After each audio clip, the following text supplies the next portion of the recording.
Hi, everyone, and welcome to, I guess we could call this Zilliqa TV, couldn't we, Zoltan?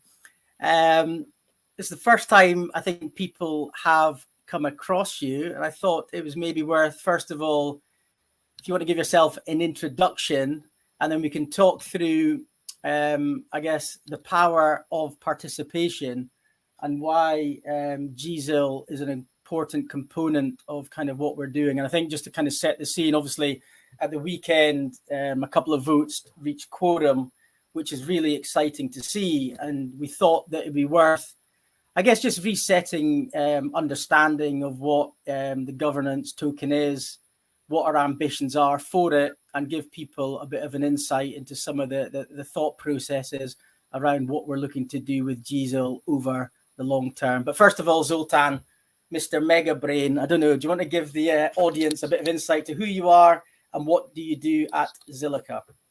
Yeah, sure. Thanks, Matt. Thanks for having me today. And hi, everyone. I'm Zoltan from Zilliqa. Joined the company last year, pushing some of our research, contributing to Zilliqa 2.0. Exciting stuff on the way to the future. I've been working in Web3 since 2016, so did a lot of things in the past, and I'm happy to be here now. And we're grateful to have you. I think it's just worth kind of talking about where we are at the moment. I think currently we've got an 8% quorum set, which clearly isn't representative of everyone taking part in voting. We've obviously got an ambition to try to drive that up to 50. But I think just from a kind of a setting the scene perspective, what's your kind of take on gZil? What is the purpose of it in our ecosystem? Yeah, so in general, governance tokens represent voting rights of token holders in the context, so that their right to participate in decision making. In the context of a L1 blockchain like ours, these decisions we are talking about are, for example, grants given away for contributions to the ecosystem, or parameters of the tokenomics. Like think of rewards, think of fees, think of the desired inflation level. So all these parameters are decided by governance by the token holders, which is in our case gZil. Okay, and then just on gZil, I guess, what is for those people who don't know, what is the name of our governance token? Yeah, gZil stands for governance ZIL. So it's a token governing the Zilliqa protocol. The token is widely distributed. There are 67,000, I guess, or over 67,000 accounts holding gZil, most of them small fractions of it. So this sounds ideal, but this is also the challenge, how to motivate all of these accounts, all of these users to participate in governance, which is the main function of the token. The token Matt, minted and distributed over 1 year back in 2020 October to 2021 October. Since then, it's traded on ZilSwap, so you can acquire it on ZilSwap actually anytime for some ZIL. And again, for people listening in who haven't come across gZil before, is there any specific requirements or minimum token holdings you need to have to enable you to participate in making a vote? No, actually, there is no minimum requirement, so you can participate or vote with any kind of low number of gZil you have. You even do not need to pay transaction fees. So I can tell a little bit later about the voting tool we are using, but it doesn't require you to spend ZIL on transactions, and the votes are still secure.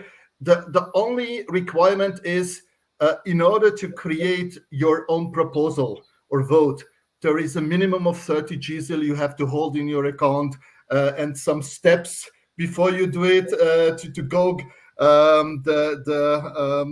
opinion of the community on our forum, but this is also kind of a low requirement. So I mean, 30 gZil is not that much.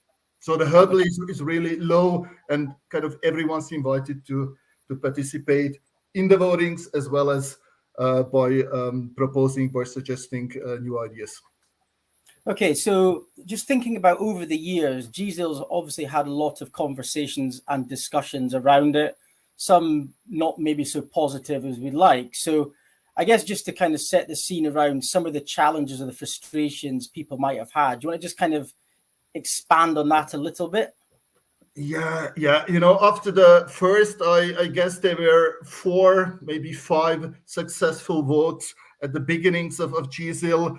The participation unfortunately dropped to a level where it became impossible to pass any votes. So the quorum, the minimum quorum, could not be reached. This led to less proposals being made and less votings being conducted, which became kind of a vicious cycle, So this is the main utility of the token. But if there are no proposals, because the proposals cannot be passed due to the lack of reaching the quorum, the utility will be missing. So I guess this created quite a lot of frustration, and this vicious cycle is one we want to get out of, and kind of want to push governance again with more participation. Yeah, I think as a function of some of the stuff, the initiatives we got coming with tokenomics and other things going on with consensus and everything else, I think obviously we've been a bit quiet around gZil and kind of what we're doing, but hopefully you're starting to see a lot more governance votes being made or proposed to the community. And I suspect we're going to see a lot more coming down the pipe in the immediate future. So it's maybe worth as well just talking to some of the current and upcoming proposals. I know we reached quorum on a couple of them over the weekend, but you just want to expand on some of them and maybe signify why we feel these are quite important ones to talk to in terms of, I guess, where Zilliqa's heading. Yeah, sure. So there are actually still 2 votes going on. One is related to the governance itself. It's I believe, significant improvement to the governance, and it's about delegating your voting power or delegating your gZil. If it gets passed, and I'm confident it will, looks like it will, then we will implement something that enables everyone who just doesn't have the time to follow all the proposals, and do your research to make an informed decision, to delegate this right to one or more delegates. You decide whom you trust, who represents your interest the best way, and these delegates will then take over basically the casting of the votes, and you just check from time to time if it's still going in the right direction in your interest. You can, by the way, anytime withdraw these delegations, change the delegations if you think there are better delegates, or you want to make use of your right to vote yourself in the future. So this is one of the proposals, and the other one is the first in I would say in a series of tokenomics related proposals. This first one is concerning staking rewards, which will be reduced by 1% points over 15 months to a level which is kind of a healthy inflation level, a good starting point also for Zilliqa 2.0 for a new protocol. Okay. And then just thinking about some of the other proposals that are potentially coming down the line, what thought have you given to that? Can you maybe just articulate some of the other ideas you're thinking about suggesting to the community? Yeah. So another idea, again, related to how to improve the governance itself is a adaptive quorum. It's basically a model which adjusts the quorum automatically based on participation in the most recent votes. So we do not need to have a kind of a extra vote on adjusting the quorum. The quorum will adjust based on a formula, and this is an idea we will also propose.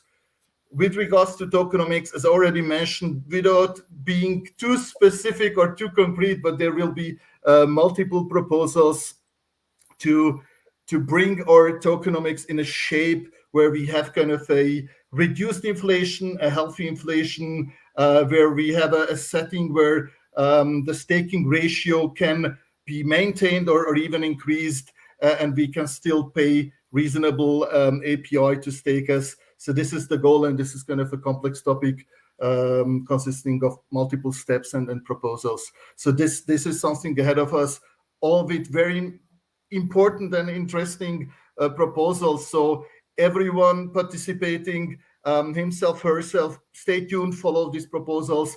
Or if you cannot, then use the delegation feature and give the right to others in order to vote and to reach the quorum which is necessary for these ideas to be passed. Okay, then maybe a bit trickier one. In terms of the governance token, for our long-term vision and goals, how does that kind of align to that? I know you maybe touched some of it, but do you want to give a bit more context there? Yeah, there are kind of really big changes ahead of us. We call all of this Zilliqa 2.0. It's basically a new protocol.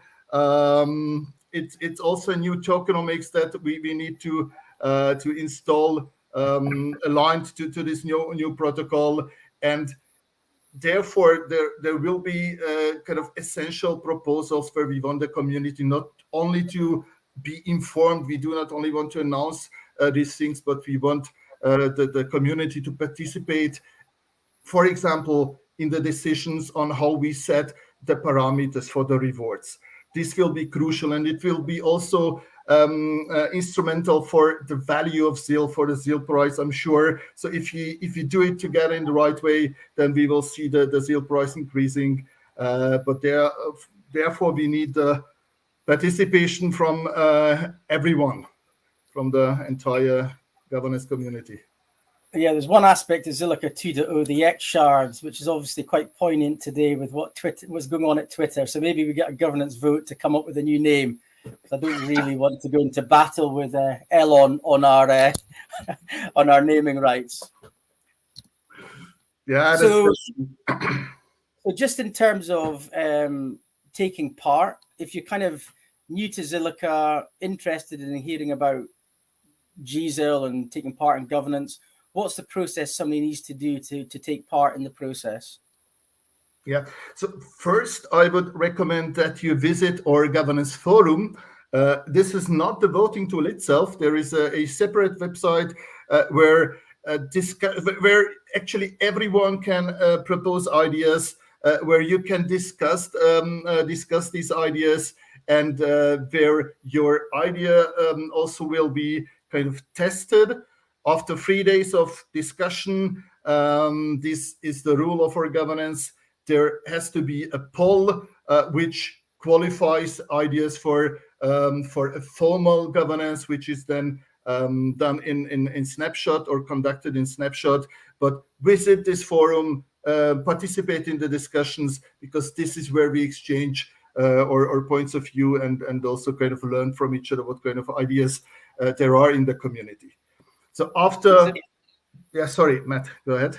No, just saying that's pretty clear. But just in terms of any educational content, is there anywhere people can go to find out about that? Yeah, so there is a overview on our website. It's on zilliqa.com/governance.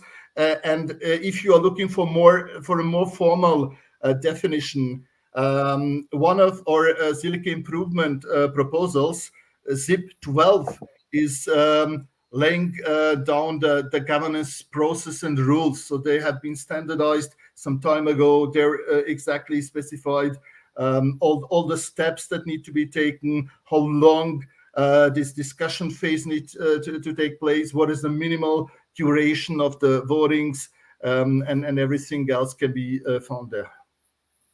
Okay. And in terms of, I guess, a governance token, is there any comparisons with other layer one change in the space that you can kind of talk to as well, just so people get a feel for what gZil is? Yeah, so most, or actually, let's say most of the layer one native tokens are also being used for governance purposes. So they entitle the holders for voting. Sorry. There are different rules depending on a chain, a different forum, and some of them are quite complex. And I think many of the other chains are also struggling with how to motivate the users to participate in this vote. So this is not specific to Zilliqa. It's really hard to keep up this attention and make people participate. Yes, I think it's probably clear that we need to be doing, I guess, more sessions from a technical aspect. I know you've got a lot of ideas around what's happening from a ZK perspective, what we're going to do from a bridges perspective, the XSHARs we kind of just talked about. There's a lot, as I say, coming, that I think if we can start to run some more technical sessions around the kind of direction of travel to kind of set out where we're heading, I think then that will also help give a bit more context to the community and the ecosystem around where gZil could play a significant role in supporting the growth and the adoption of the chain. There's clearly a lot going on, from liquid staking that we've seen in Avalu. We've got money market protocol going to be going live in the not too distant future. Different things going on with bridges and everything else. So yeah, I think it's an exciting time. So as I say, we're conscious that we've maybe not given enough attention to gZil. Felt after the weekend, after that vote being passed, and thanks everyone for taking part and participating in that to get us over the quorum. Let's see if we can kind of keep the momentum going and get a good outcome for gZil and Zilliqa. So I don't know, Kevin, I'm sure there's been 1,000,001 questions being asked around what we're doing from a Zilliqa, from a gZil perspective. We've probably got 10 more minutes to try and go through some of them. So feel free to kind of ask the ones that are there, and maybe the ones that are really trolley, we'll leave them out. So hello everyone, always a pleasure.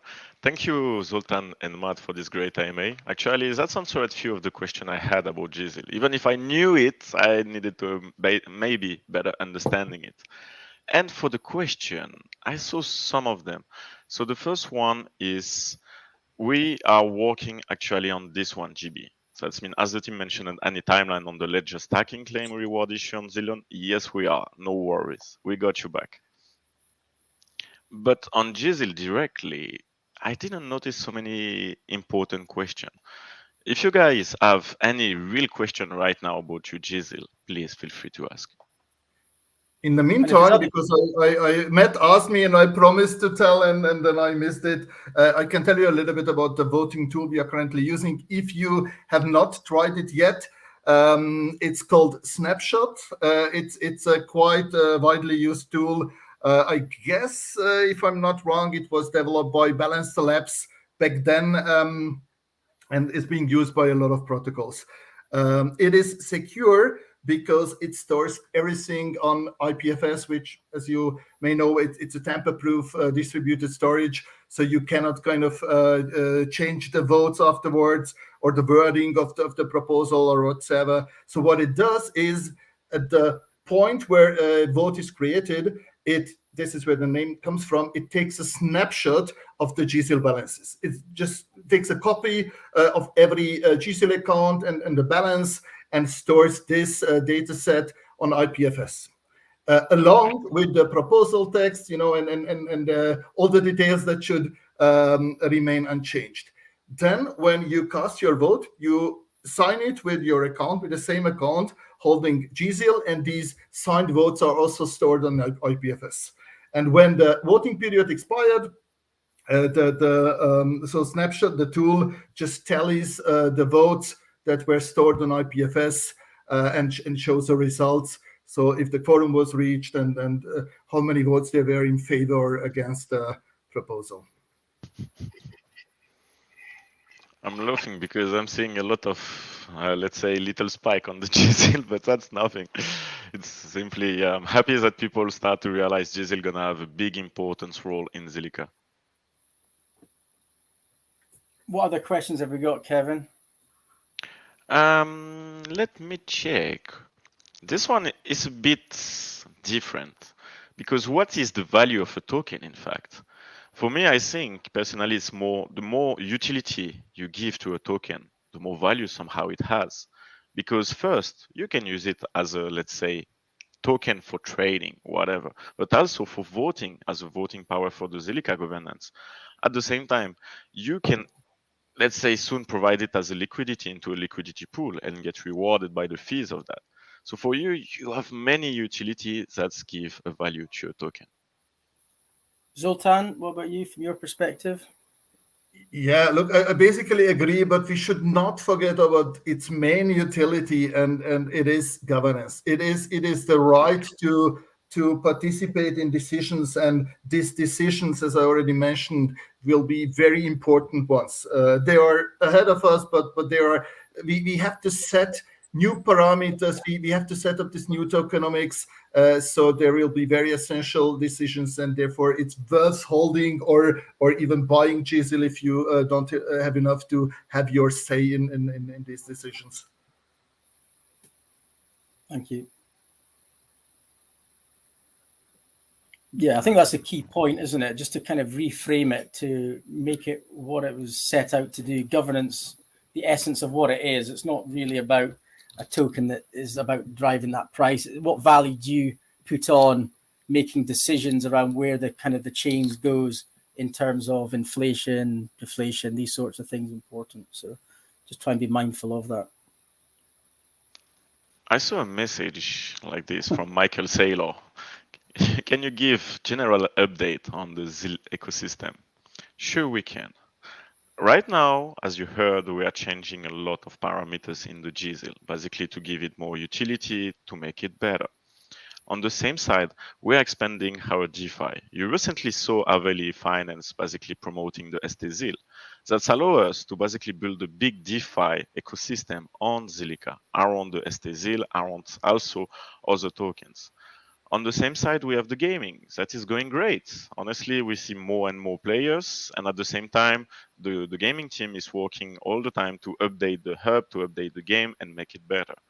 If you follow I think just on that, Kevin, as well, as gaming obviously trying to make that successful, to trying to attract other gaming developers to build on Zilliqa and potentially be in the hub. So it's really kind of an approach to kind of show the capability and what's possible on Zilliqa to drive opportunities there.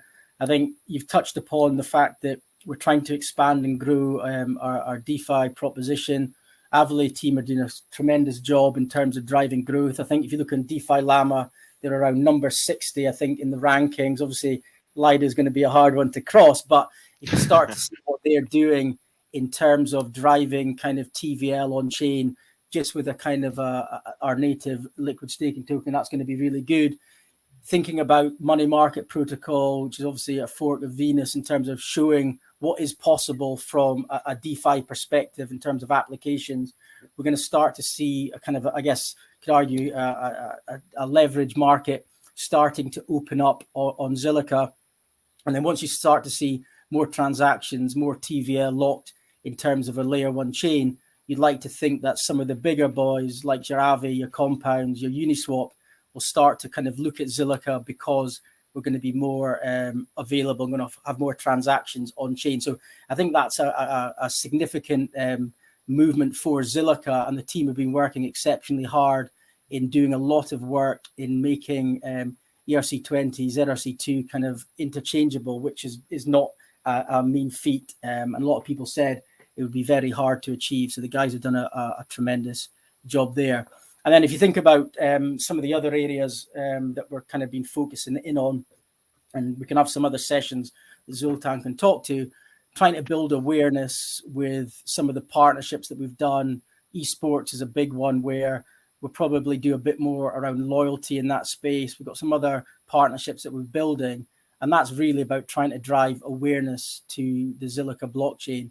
And if we can start to see some good success stories in terms of some use cases, which are kind of understood and represent opportunities for people to build on blockchain, you'd like to think that allied to us driving a DeFi strategy, coming up with a new tokenomics approach, with a new consensus and everything that we're doing around there, bringing enterprise to build on Zilliqa, we're going to start to see a lot more kind of activity, noise, traction onto our chain, which we should all be really excited about.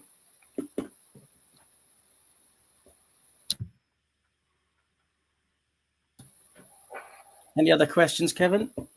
I'm just checking another question from Screaming Constant. What is the expected inflation after tokenomics change? Ballpark. This one I didn't get it, but the inflation I get it. Yeah. So I can tell you, after the current proposal, which is only about reducing the staking rewards, we should get to around 8%. So currently we are around 13%, so rather high, even in comparison with other protocols. So we will get to 8%, but it shall be further reduced. So it's really long term. You're talking about years. But we want to reduce it towards 0.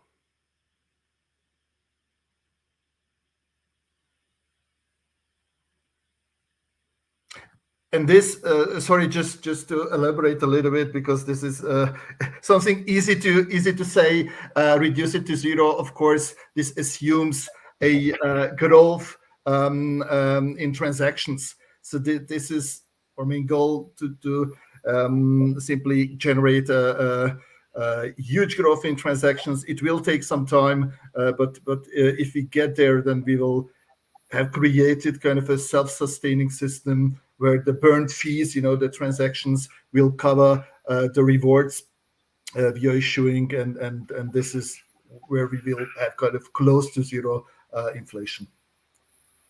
Exactly that. Hence why we need to drive more DeFi, more projects to build in Zilliqa. But I think with the updates, the changes that we've done, I think with EVM compatibility, might not be the fastest EVM chain in the world, but I think now the capability to get first mover advantage on Zilliqa, for people to then build and then get access to some of the retail that we're building from gaming, from loyalty, from other stuff that's going to be coming out. I think Zilliqa is probably quite a good place to land if you're a project looking to go cross-chain and get some global eyeballs in terms of what your project's doing. So let's see how it kind of plays out. I see another question that could be interesting, actually, again from Screaming Constant. But I'm happy because more questions than me, more interest. So perfect. Any plans to open up stacking to non-permissioned entities? Somehow, this question is interesting because that will be probably, I will let you guys answer for this question. I'm not sure if I understand, but is the question regarding non-permissioned seed nodes? Is this what you meant? That's why I don't want to answer it immediately, but I think the same as you. Because that's what currently the staking seed nodes are kind of known and permissioned or whitelisted or approved by us. This is true. But maybe whoever asked the question can confirm if this is what you meant.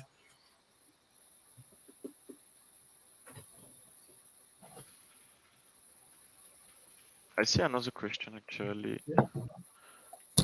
Oh, from Michael Saylor again. When will you implement the change in interest rate for staking? The currently proposed one, as soon as the both votes expire or end of this week, end of July. I guess this is end of this week. Afterwards, we will implement them. It won't take ages. It will take some time because we need to implement this on the protocol level. We need to align with the dev team. But we want to start with this 1% point reduction per month actually soon. It will take kind of 15 months anyway to get there, but it should start soon. So that's good. We get one more question, Kevin. I'm conscious it's 30 minutes. We don't want to bore people any longer. There is one, but I know already the answer, but we can already share it. And at the same time, who want to answer for that? I'd love to. I think once we just need to drive more TVL transactions and usage on chain. So we've got a kind of we need to get really aggressive in terms of the launch of Ionize when it comes out. We need to work closely with the team at Avily and other providers in the space to kind of drive that growth. But yes, I think 1 inch is definitely a place we want to be. And if we're there, I think we'll all be happy and kind of thinking, shit, we did a good job. Definitely. And I think the more decks gonna open on Zilliqa, the more appetite of 1 inch to come to work with us. And at the same time, us to work with them will grow. Let's be honest. 1 inch is really good. But there is so many new aggregators too that can be great. So basically, the more DEX, the more aggregator, the more DeFi, the more volume, everything grow. Yeah, and I think that's the thing. I guess it's just supporting the protocols that have come out, the work that's being done. If you're not clear on specific aspects of DeFi, you're kind of looking to understand how do you work with Avily, how do you maybe work with Ionize as we come out. Let's just try and we'll work with you to kind of support that onboarding because it's not straightforward. So absolutely agree. I think, guys, 31 minutes. It's perfect for an IMA. Have you got any, let's say, any conclusion to give, Matt, Zoltan, to all of our viewers? Just from my perspective, thanks very much for tuning in. I think, as I said, getting past quorum where we've kind of not had much engagement recently from our side, not kind of driving, being able to come to market and talk about what we're doing. There's a lot been going on behind the scenes. We're starting to get to the stage where things are going to start happening. Really excited for it. So thanks for the patience. And we're going to look to increase the cadence from a technical aspect. I know people have thought about Zilliqa, about gaming, about esports and things like that. We definitely aren't only just focused on individual verticals. We're clear our horizontal play and looking for more verticalization and organizations or builders to kind of build in Zilliqa. So I think now with EVM, what we're kind of doing there is giving us a framework to start to attract and target a lot more developers to come and fork and build applications directly on Zilliqa. And over to you, Zoltan. Yeah, just one thing, guys. As I mentioned, both these votes are still open, even though we already reached the quorum. We want to see how far beyond we can get. So use your time. It only takes 1-2 minutes. Vote on these proposals, whatever your opinion is, whether in favor of them or against them, and let us increase this quorum now and in the future gradually again. Excellent. All right. Thanks very much, everyone. Thank you, guys. Always a pleasure to have you. Wish you all a great day and stay tuned for more info.